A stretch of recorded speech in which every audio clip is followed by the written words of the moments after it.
This podcast is brought to you by the Deluxe Edition Network. To find more great shows on our network, head over to TheDen.show. Hold on, stop. Welcome back to the Shit Show 2.0. Okay, Boomer. Damn millennials.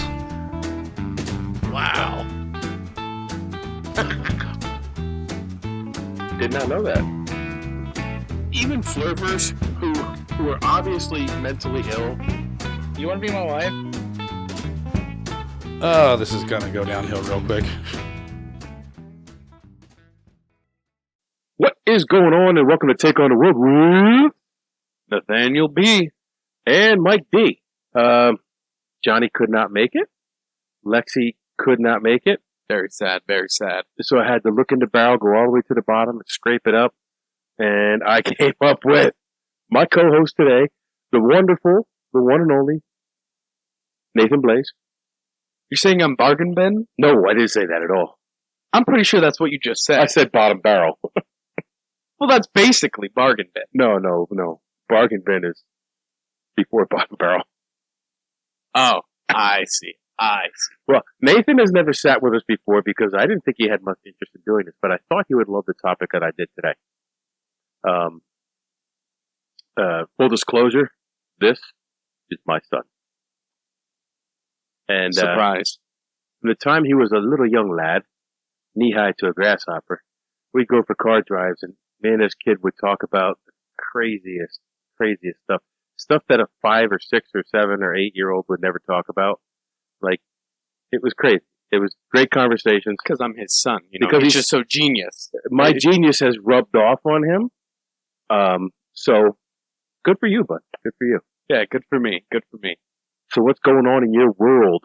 School and whatnot? Oh, yeah, finals. Getting all that final few weeks of school thrown at me, all that work. Collegiate school. Yeah. Not high school anymore. You're not a baby anymore. It's sad. You're all grown up.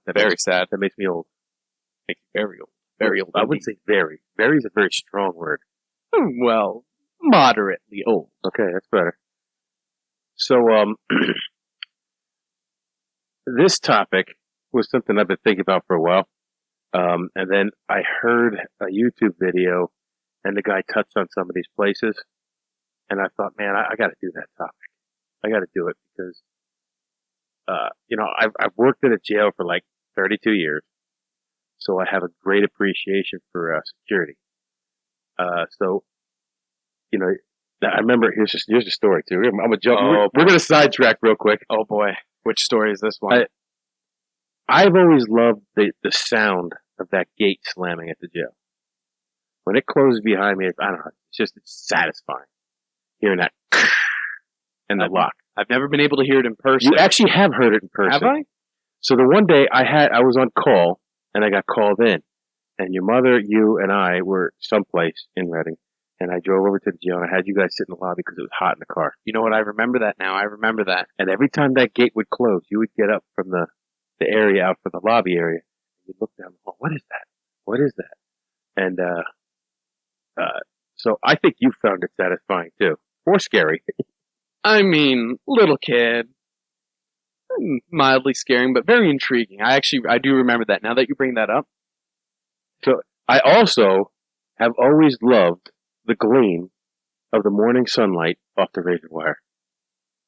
Really? Yes, I love that. I love that sight. I look out and I see the sun shining on the points of that razor wire and little gleams, little beams of light. That is just a sight of beauty. A sight of something. That's for sure. So I'm a little weird. That also rubs off on me. So, hey, what are you drinking, by the way? Oh, you're not old enough to drink, so you are having Mountain Dew, Code Blue. Yeah. Voltage. I have a Litherman's Limited Moon Age Daydream, which I am going to choke down. I do not like this. I'm not a fan of sours. I don't know why I have a sour in my refrigerator, but I do. And it is horrid. Well, it just so happens that I very much like this drink, so I will not be choking it down. Wow. I will be hitting the microphone with it and spilling it all over the place. Spill it on John's mic. So with all that in mind, I found myself thinking, what are the most secure buildings and facilities in the world? And where are they? And what do they hold? And what makes them so secure? So I went on one of my deep dives. I figured I was going to do 10. All right. And I did do 10. Actually, I did 11. Cheating. I put a bonus one on, and the bonus one I put on just for you. Really? Yes. But we're going to do 5 in part 1, and then we will do another 5 in a part 2. Okay. And we're going to tape that right after this, so we're doing all 10 right now. You're stuck with me until we're done. And that is 15 pages from now. 19 pages. It's too late to back out. No, too late. So we're going to kick this right off, and we're going to start with number 10. Have you ever heard the phrase, as secure as Fort Knox? Never. Not once. Not a single time in my life. Never, ever have I heard the phrase, secure as Fort Knox. Never. Not once. Are you shitting me? No, absolutely not. I would never lie to you. I would never, ever lie to you. You have never heard that? Of course I have. Oh, okay. Dork. So, when people think Fort Knox, they think of it as the vault where the United States holds its gold reserve, right? Yeah. Did you know that is not Fort Knox? Really? Fort Knox is a military base that the gold storage, the United States Treasury Kentucky Depository, it was part of the base at one time. It is no longer part of the base. It's a separate entity. Really? But still protected by that base. But we're going to talk about Fort Knox, and I want to talk about Fort Knox because some of that stuff is what makes the Fort Knox Bullion Depository, which is also called, so secure. So Fort Knox itself is an army base 30 miles away from Louisville, Kentucky. You know where that is on a map? You have no idea. I'm sure if you gave me a map, I could. If this is Kentucky, it's right here. Yeah, right here. Yeah. Right, do you know? Yeah. The base encompasses 109,000 acres. And it is a certified city in Kentucky. It is the 6th largest urban community in the Commonwealth. So the fort isn't just the fort itself, it's the base. It's the entire base, which right. is... It's considered, the base is considered a city. Okay. A legitimate certified city in Kentucky. It stretches across 3 counties. 3 whole counties? Yeah. So like, Schuylkill County, Berks County, and Lehigh County. Like, that's how big, and I don't know how big the counties are down there, because it's Kentucky. But, the communities surrounding the base, house hundreds of military retirees and active duty families. There are more than 25,000 soldiers stationed at Fort Knox. Now, is that just the soldiers, or is that the retirees too? Just the soldiers. The people who are active duty stationed at Fort Knox. That's insane. 25,000. That's a lot of soldiers, a lot of guys with guns. Yeah, I would not go running in there. So on a Sunday morning. If someone should happen to try to break into Fort Knox, which I would not recommend, if they would, they have 25,000 soldiers they've had to fight through to get out. 25,000 soldiers. That's nothing. Well, Chuck Norris could do it, but that's it. No one else. Yeah. I could do it. I could do it on a good day. Maybe Jackie Chan. But Chuck Norris for sure. So, what everybody thinks of when they hear Fort Knox is the U.S. Treasury Kentucky Depository. It's also called the Fort Knox Bullion Depository. It sits on a site that was formerly part of the Fort Knox military base. It was completed. The building was completed in 1936. And this is an odd fact. You got to retain this. So, anybody who knows me or Nathan, we love our odd facts. I'll always say, did you know? And Nathan will say, fun fact. Fun fact. So, and then we spit out something that nobody really needs to know, but we know anyway. So the first gold was moved to Depository by railroad via the United States Mail in January 1937. I actually knew that. Did you? But not the year. Oh, okay. I knew it was brought in by railroad, But I did not know it was sent via U.S. mail. I did. I don't want to pay that postage. You know how much one of those bullions weigh? A lot. 27.5 pounds. Expensive shipping. Yes. I don't think that fits in a flat rate box. They probably had to give them some of the gold to get it shipped. Oh, this beer's horrible.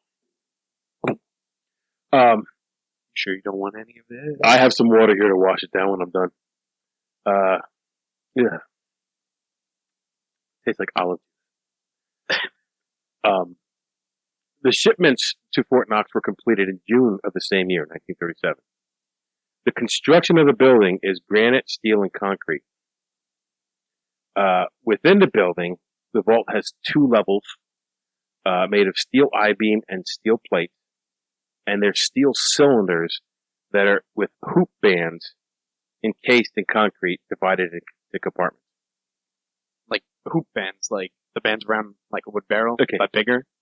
John knows not to ask those questions because I don't know. I saw no picture of it. I have no idea. It just said hoop bands. Oh, okay. Okay. You'll learn. I researched so far, but like, if I can't find it, I can't find it. I want to know the exact diameter I would love to know. and metal composition of those hoop bands down to the exact number of Oh, atoms. they're 1090 steel. I'm sure. The vault door itself weighs 20 tons. So, I don't know, you could lift that. I probably could. But imagine cracking that lock and, okay, I'm just going to pull it open now. And no, it's got to be opened mechanically because it's so huge. So, though, if I went to crack that lock, did you know not one person can open that cell? It takes several people. And they each to have their own separate combination that only they know. Really? Yes. I thought it was like a 2-person. Oh no, key thing. it's like, it says various members of the depository staff must dial separate combinations only known to them. So various is like multiple. Really? Yes. Wow. It's like the discount thing.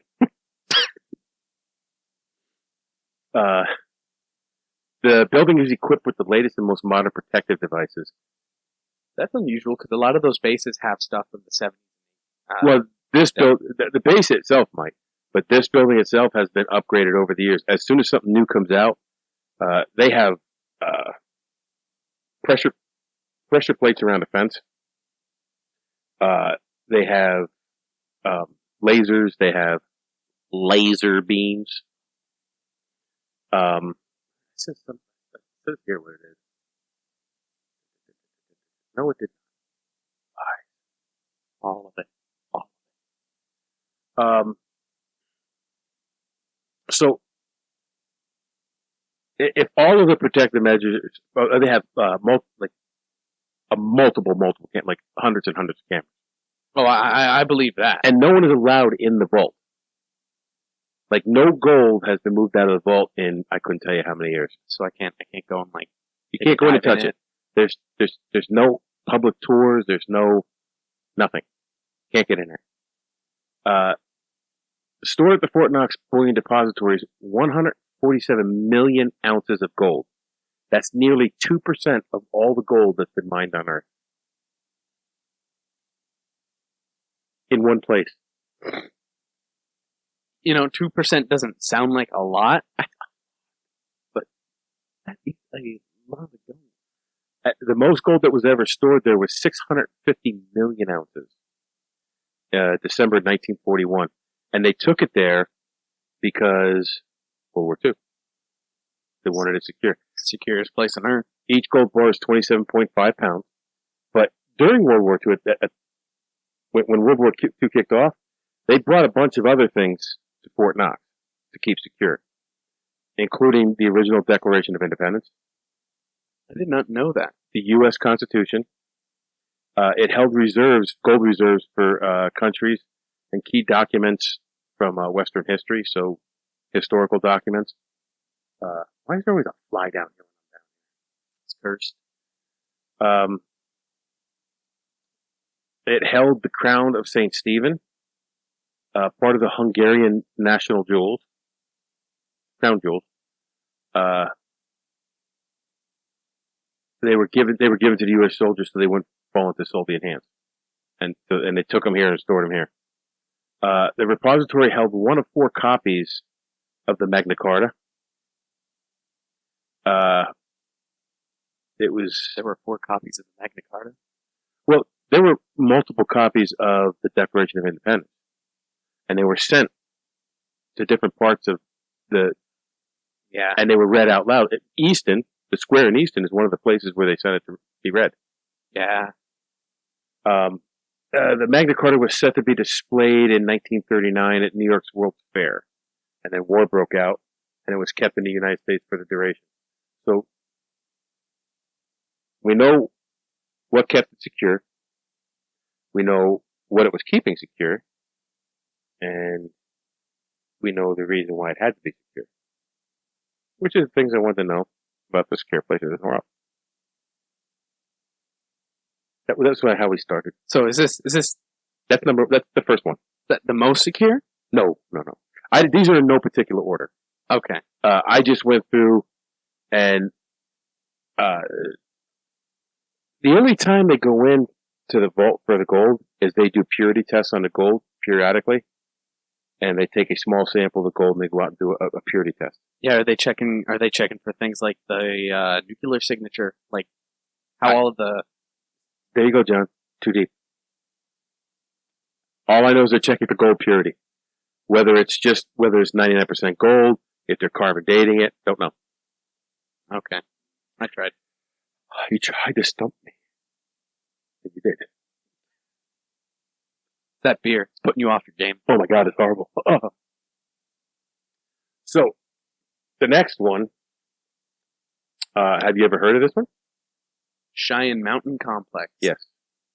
I actually have. I know very little. I know it's a place that exists, and I know it's an Air Force base. It was attached to the Cheyenne Air Force Base Station in Colorado Springs, Colorado. Now, this is where Norad was, and U.S. Northcom. I picked this one because I knew I was going to ask you to do this with me. This place has been featured in several video games, several movies. Such as? Call of Duty. Which one? You know? Yes, I do. I do happen to know. It was in Call of Duty. I don't know exactly. It was in Fallout Tactics, too. Fallout Tactics. Never played. That's one of the Fallouts I never played. I'm pretty sure Fallout Tactics is the one that people don't talk about because it was bad. Yeah, well, Cheyenne Mountain Complex. It was probably all the interference because of the 2,000 feet of granite. 2,000 feet of granite. Let's give it the information here. The concept and construction started during the Cold War, which you will find a lot of these things that I found are Cold War era. Cold War era builds, and they were built to withstand nuclear blasts, so people could go in there and survive nuclear blasts. The facility became fully operational as NORAD Command Center February 6, 1967. On its 50th anniversary of the NORAD agreement, May 12, 2008, the command center located within Cheyenne Mountain was officially redesignated as the NORAD and U.S. Northcom Alternate Command Center. Now, the U.S. Northcom was a NASA thing, I believe. It was part of our Space Force before there was a Space Force. Okay. They originally, I think, some of the early rocket launches were commanded from there. I don't know for sure, but I know it had something to do with the Space Command. All right. That's cool. So I don't know if it was actually NASA, if it was Space Command before it was NASA. Cheyenne Mountain was carved out of 2,000 feet of granite, and it's located more than 600 meters below ground. That'll definitely last a few nuclear blasts. I'd say at least 2, maybe more. Well, it is meant to survive any nuclear blast. That's at least 2, Yeah. so I'm still correct. The facility has 6 tunnels. Each tunnel is 3 stories tall. 3 stories tall. Yeah. What are they trying to... Well, I guess they have the big truckloads of stuff, but what else are they trying to bring down? Well, Norad itself is only like a portion of this base. The rest of it was all other stuff. And John and I had this conversation. We can have this conversation. Anytime you put government facility and secret in the same sentence, there's conspiracy theories. So, No way. oh, absolutely. So when we did our conspiracy theories about the Denver airport, one of those theories was that there is a tunnel that leads from the Denver airport to this mountain. Not possible. Not unless. Aliens helped them build it.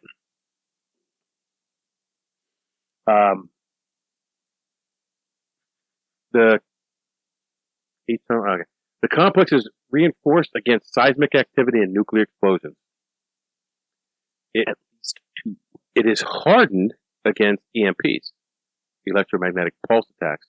Now that's interesting because that's a little bit more complicated to protect against. Well, you just got to put it in a big Faraday cage. Yeah, a very, very big Faraday cage. All they got to do is put that mesh around the whole thing and ground it. That's it. It's big, no doubt, but all they got to do is build that into the structure and you're good. Parts of Cheyenne Mountain have been visualized in major Hollywood productions, including War Games and Stargate. And I remember War Games. I love War Games. That's my era. That's a movie from my era. Stargate was around, no, maybe a little before your time. I actually want to watch Stargate. I'm curious what it's about. I've seen just a little itty bit. I like the original movies. I didn't watch the series as much. Rob did. Rob was a big Stargate SVG watcher. But I have some more of the Hollywood stuff listed down below. It takes about 45 seconds to close the main blast doors. There's 2 of them that lead into the complex. I mean, they're probably huge blast doors. Each blast door is 3.5 feet thick and weigh more than 20 tons. I would say that's relatively quick. Now, I'm no expert, but I'd say that's pretty quick given how big they are. 45 seconds is pretty quick. I wouldn't want to be squished. No, I would not want to either. The blast doors are closed in times of emergency. The blast doors have only been closed once. Guess when? 9/11? Yes, absolutely. 9/11 is also the radio I had at work at the time. I had special channels on it. It's the only time I ever heard the FBI channel. Sure. They said they were going to close the Reading Airport. Really? I had my inmates out when all that started. So, facility's been featured in many comics, video games, TV series, and movies, most notably Stargate from 97 to 2007, War Games 1983, I was 13, the Terminator franchise, Independence Day movies, Call of Duty, and Fallout Tactics, Brotherhood of Steel. Still pretty sure that's the one they don't talk about. I Yeah. could be wrong. No, you're right. It is the one I don't talk about. So, that is our second one. And we're doing pretty good on time. So, the third one, now, I could not do this list without having a prison on it. Of course. So I found what is considered this prison no one's ever escaped from. Really? I found what is considered the most secure prison in the world. Right here in the United States. I wouldn't expect it to be anywhere else.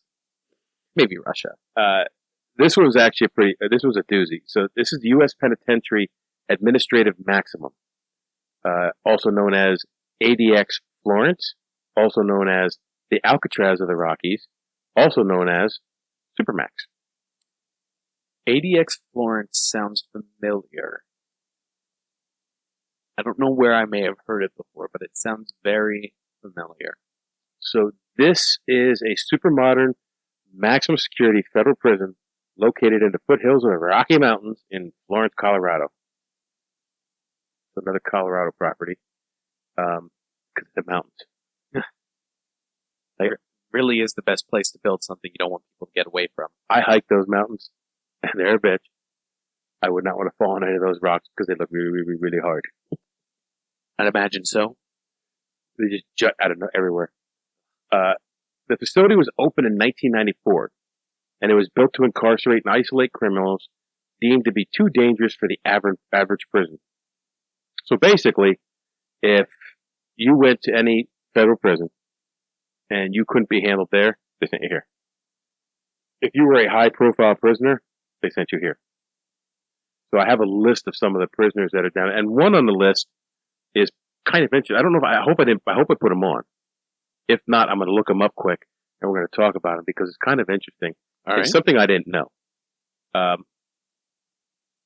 The conditions at ADX Supermax earned its place in the Guinness Book of World Records as the most secure prison in the world.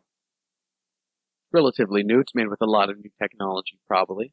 There is another place where they keep updating the technology to keep up with the times. I'd imagine so. If you want to keep people in, you gotta. They have pressure plates on their fences too. How new is that? They've been around 20, 25, 30 years. Okay. So it opened in 94. So, I would say early 90s is when that became a thing. It's built and operated to exert complete control over prisoners at all times. Massive guard towers, security cameras, attack dogs, laser technology, remote control door system, pressure pads inside the 12-foot high razor wire fence that surrounded the ground, and, of course, the most important part, the highly trained correctional staff. Can't have a prison without it. You cannot. I don't need that anymore. All that along with a monolithic design that the facility is designed so that if you're not familiar with walking around the interior of the facility, it makes it very hard to find your way around. So, John and I did a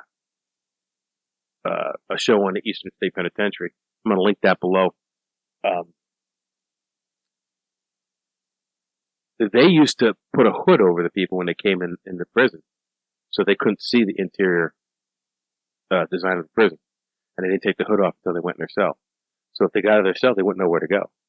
They'd be running blind basically, and the monolithic design was meant for that. Make it even harder. Yeah, outside visitors are unwelcome. Yeah, I'd imagine if we want to keep the place secure, you don't want random people coming in, people who may be able to help you get out. Well, I guess personal visits are a rarity. Professional visits are a rarity. So they try to do everything probably video conference. The prison holds an all-male population, including chronic disciplinary issues from other prisons, inmates who have killed other prisoners or correctional staff, gang leaders, high-profile inmates, organized crime members, and those who pose a national security threat, including Al-Qaeda, terrorists, and spies. The prison has 9 housing units with 6 different security levels. So, I don't know if you ever heard the term the shoe. I've heard it, but I've never gotten the context for it. Okay. It's a security housing unit, SHU. Okay. They have a control unit. They have a shoe. We don't call our shoe the shoe. We call it the hole in the buck. We always call it that. Lehigh and the other prison that I worked at, we call it the hole. Okay. Range 13 is an ultra-secure, isolated 4-cell wing of the shoe. So their range 13 is our buck. If you get in trouble in the hole, you go to the buck. If you get in trouble in the shoe, you go to range 13. Range 13 sounds very ominous. Yes, it does. They have a special security unit for terrorists. The general population units are Delta Echo, Foxtrot, Gulf units. They have an intermediate unit and transitional unit, which is Joker unit and Kilo unit. Should be Juliet, Joker. Which houses prisoners entered into the step-down program, which they can earn their way out of this maximum security jail to another federal institution. Yeah, I'm sure if you were in there, you would want to get out. Doesn't seem like a nice place to be. But we get into some of the conditions here. But to be moved to a less restrictive unit, inmates must maintain a clear conduct for a specific period of time, participate in recommended programs, and demonstrate a positive institutional adjustment. So be a good little boy. Inmates spend at least 20 hours a day in your cell, and as much as 24 hours a day in a 7.7 foot by 12 foot cell. All cells have a steel door and a small slot, a food slot. Except for 3 units, H, J, and K, all have an interior barred wall with a sliding door that form a sally port in each cell.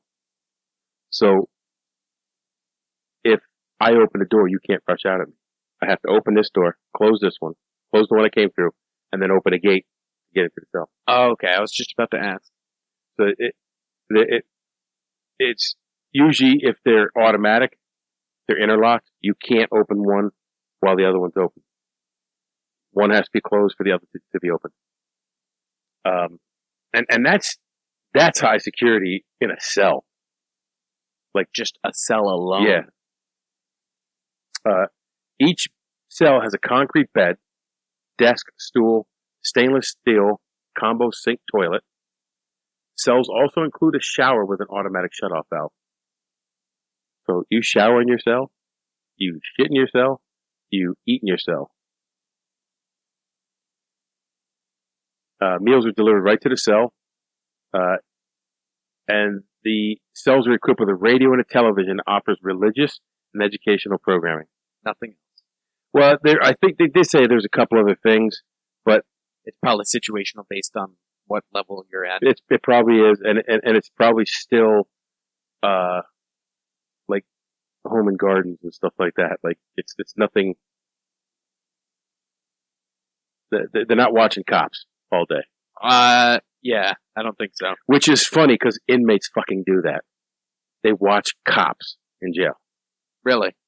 Like, I don't get it. Like, you're in jail because you couldn't get away from the cops, but you watch cops to watch other people not get away from the cops. I don't. Maybe they like the irony. Maybe. So here's some notable inmates. Oh, hold on. Inmates are allowed out of their cell. Only allowed out of their cell for limited social and legal visits, medical treatment, to visit the law library, and a few hours a week of indoor and outdoor recreation. The law library. That's a requirement. They have to have one in every jail. Okay, what's a law library? They have to have access to legal books. So usually in most of the jails now, they're probably computers. They go on, they can look up all the legal books. They have to be able to work on their case. Okay. Notable inmates from, I don't have them on here, so I'm going to have to look them up. You want to go through some of the notable inmates real quick, and I want to look something up? All right. Oh, I just covered it up. Yeah, I'd love to go through it. Anyway. Go ahead. Oklahoma City Bombers. Timothy McVeigh. And Terry Nichols. And Terry Nichols. Do you remember anything about that? No. That was before your time, but yeah, that was a big thing. Like they used a fertilizer bomb to blow up a federal building in Oklahoma City. The Michael Swango was a serial killer. Robert Hansen is a former FBI agent. I know about Robert Hansen. Turned Soviet spy. Yeah, I know about that story. Barry Mills is the leader of the Aryan Brotherhood, which is a prison gang, a racist prison gang. The Unabomber, Ted Kaczynski. I know about that one. The mob boss, I call him Little Nicky Scarfo, because I can't pronounce Nicodemo Scarfo, That would be my guess, Nicodemo. but I know who Nicky Scarfo is.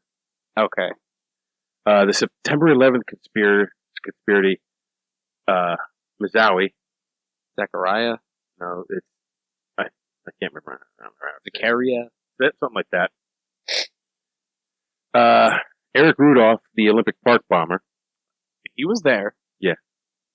And Joaquin Archivaldo Guzman Ria. Yeah. El Chapo, the Sinaloa cartel drug lord, was there. There was also another guy there. And he was there for, I'm going to look it up real quick. Go ahead. He was there for murder.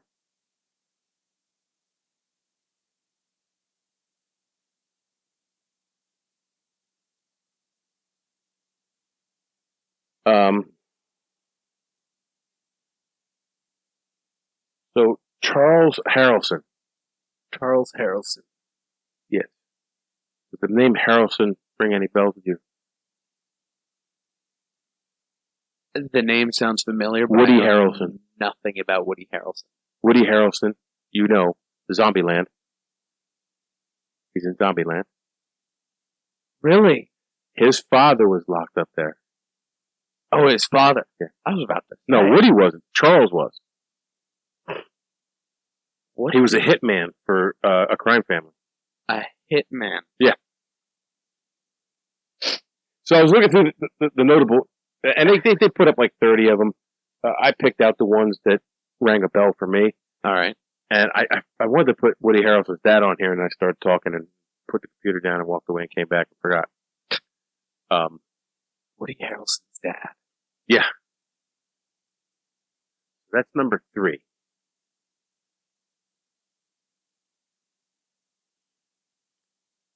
The next one,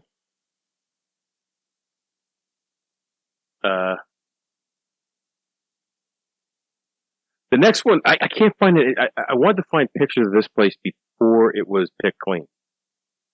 Because, It looks a lot different now. it looks like a ruin now. But we'll get to that. Saddam Hussein's Baghdad bunker, located nearly 100 feet underground. It was designed to withstand a nuclear blast no closer than 650 feet away. So if it was a direct hit, it would probably take it down, but it was meant to take care of the shock 650 feet away. Something important nearby, probably. Well, his palace, it was built underneath his presidential palace. So, it survived 7 American bunker buster bombs and 20 cruise missiles. And a lot of that had to do with the fact that the palace was on top of it. So you had to get through the palace before you get to that. And then 100 feet of ground.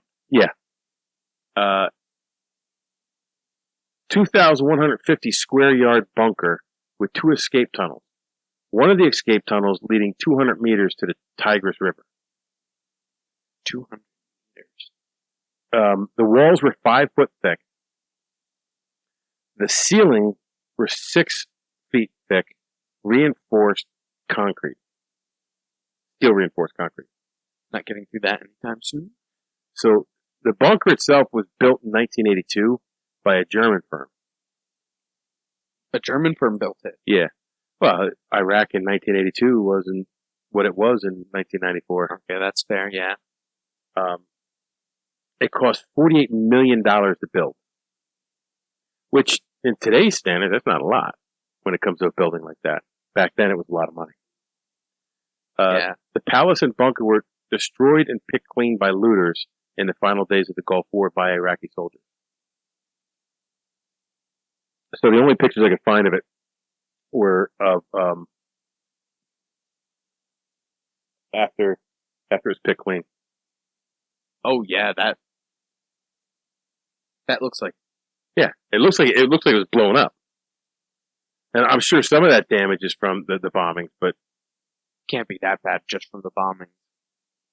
they picked it clean. And that was a quick one. because I don't want to spend too much time on Saddam Hussein. Oh. You owe you money or something? Nope.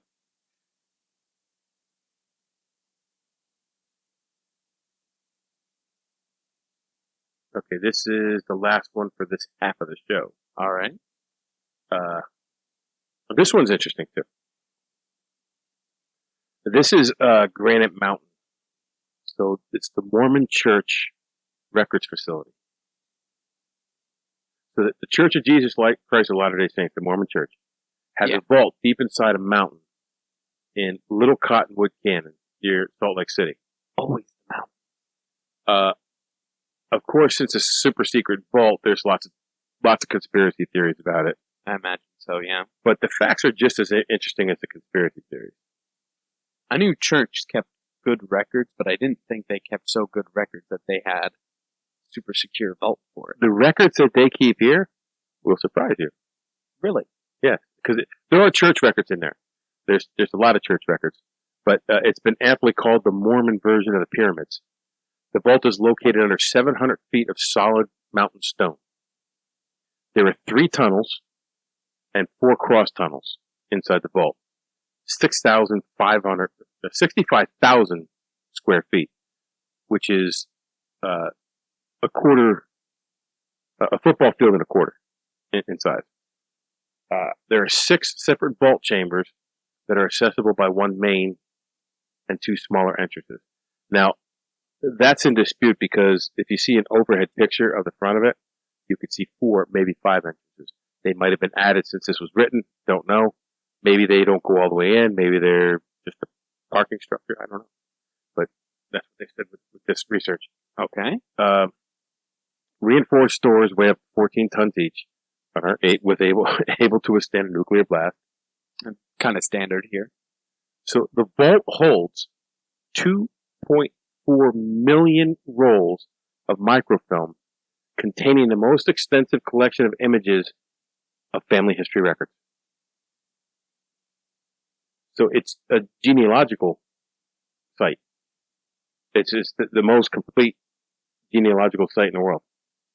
That's really cool. It's 35 billion images in total. In 2004, they began converting all those microfilm images to digital files. The images... I hate the guy whose job it is to do all that. Yeah. Well, it's microfilm, so it shouldn't be too hard. It should go through a machine and do it automatically. I'm saying it's a really boring job. And then if something jams... Yeah, if you tear one of those microfilms, then you can splice them. Images are of such documents as land grants, deeds, probate records, marriage records, cemetery records, parish registries, and other records known to be of genealogical value. There's also a 33,000-gallon reservoir of natural spring water used for microfilm reproduction and other processes involved. Like, I don't know how you use spring water to reproduce microfilm. I don't know the process, but they got the water to do it. Yeah. Plus, I found out from our second half, we'll find another place that has, it helps with, the reservoir will help with climate control in the mountain. Oh, that makes sense. The site is dedicated to genealogical preservation and storage. The Church of Jesus Christ began storing records on microfilm in 1938 as the microfilm collection began to outgrow the Genealogical Society of Utah building. The church started searching for secure locations where they could archive and protect and have room to expand. Sites in downtown Salt Lake City, City Creek Canyon, Red Butte Canyon were considered. Eventually decided to build the storage facility deep in a mountain of Little Cottonwood Canyon near Salt Lake City. That's crazy. Also contained in the vault are scriptures in every language published. And some church, they go through what the church records are, but I didn't get it. Like, I didn't understand what they were doing. They were all church records, so it didn't matter. They were asked if there's anything else stored in the vault that the public is not aware of. And FamilySearch.org answered yes, but they would not elaborate exactly what it was. They stated all information available to the public can be found on the internet. What are they hiding? Well, see, that's the thing. Anytime there's a secret facility, anytime there's a secure facility, they must be hiding something. Well, They have to be. They probably are. Or they're just keeping what they have secure. That too. It could be just as simple as we want this stuff to be secure. Yeah, and I'm sure there's some like weird family genealogy where someone's related to some overlord from history or something like that they don't want people knowing about. I don't know if this is where all of the websites do it, like Family Tree or the one that Mom was using. I don't know if they all go through here for their information, or if they collect their own information. But FamilySearch.org is, I guess, is their website. Okay, that's interesting. That is interesting, and the fact that they have so many images of family history, 35 billion. It's a lot. Let me see where we're at here. So I think we're going to wrap up part one. I did want to mention, don't forget to check out TheDen.show for all the other podcasts that are on the Deluxe Edition Network, which we are part of. They do a great job of promoting the podcast. There is a Spotlight podcast for this month, and I don't know what it is off the top of my head. Better figure that out. I should have texted them first and found out. Anyway, they have a Spotlight podcast every month. If you go to the website, you can hit Spotlight podcast to see what it is. There's a few really good podcasts on there. They got some really cool stuff coming up. Don't forget to check out TheDen.show. And look us up on YouTube, Rumble, and any place you listen to podcasts. And if you listen on Spotify, leave a 5-star review. Please. Even if you don't like us, leave it a 5-star, you suck. Yeah, 5-star, you suck. Because it helps us. And we just like doing our thing, so. So with that, we took on 5 of the top most secure places in the world. Now you go take on the world and tune in next week for 5 more. Our podcasts exist because of listeners like you. To find other great shows, head over to TheDen.show. Thanks for listening.